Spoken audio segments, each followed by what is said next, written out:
দেখো আজকে আমার মা পাঠিয়েছে, আগের দিন শাশুড়ি মা ব্যাগ ভরে পাঠিয়েছিল, আজকে আমার মা ব্যাগ ভরে কি কি পাঠিয়েছে চলো তোমাদেরকে দেখায়। মানে সত্যি কথা, বাপের বাড়ি কাছে হলে কিন্তু একটা সুবিধা আছে, আর শ্বশুর বাড়ি দূরে হলেও একটা সুবিধা আছে। শাশুড়ি মা ব্যাগ ভরে পাঠাবে শ্বশুর বাড়ি দূরে হলে, আর বাপের বাড়ি কাছে হলে মা ব্যাগ ভরে পাঠাবে।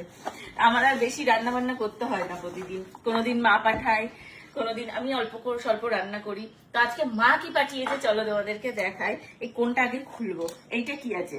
প্রথমে আছে হচ্ছে ইঁচড় চিংড়ি মাছ দিয়ে, কিন্তু এটা তো তুমি খেতে পারবে না স্বর্ণ, কুচে চিংড়ি মাছ আছে, কিছু হবে না, খেয়ে নাও। তারপর এই বাটিতে কি, ও পায়েস, এই দেখো একদম সুন্দর পায়েস পাঠিয়েছে। তারপর এই বাটিতে কি আছে, চাটনি, এই যে চাটনি আমাদেরও ঘরে আছে বানানো, মাও পাঠিয়ে দিয়েছে। অ্যাকচুয়ালি মানে খাবার পর শেষের পাতে চাটনি না হলে ভাল লাগে না, তাই না? শেষের পাতে চাটনিটা থাকলে খুব ভাল লাগে। আর এটা কি, মটন কষা।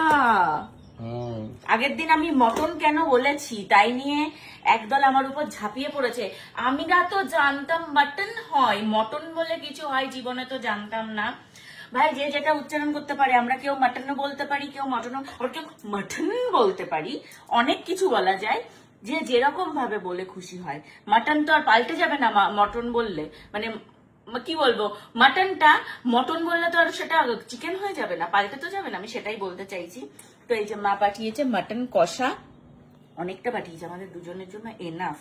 চলো ঝটপট ঝটপট আজকে খেয়ে নিই, আজকে আর আমার রান্না বান্নার টেনশন থাকলো না, মায়ের পাঠানো এইগুলো দিয়েই আজকে লাঞ্চটা হয়ে যাবে।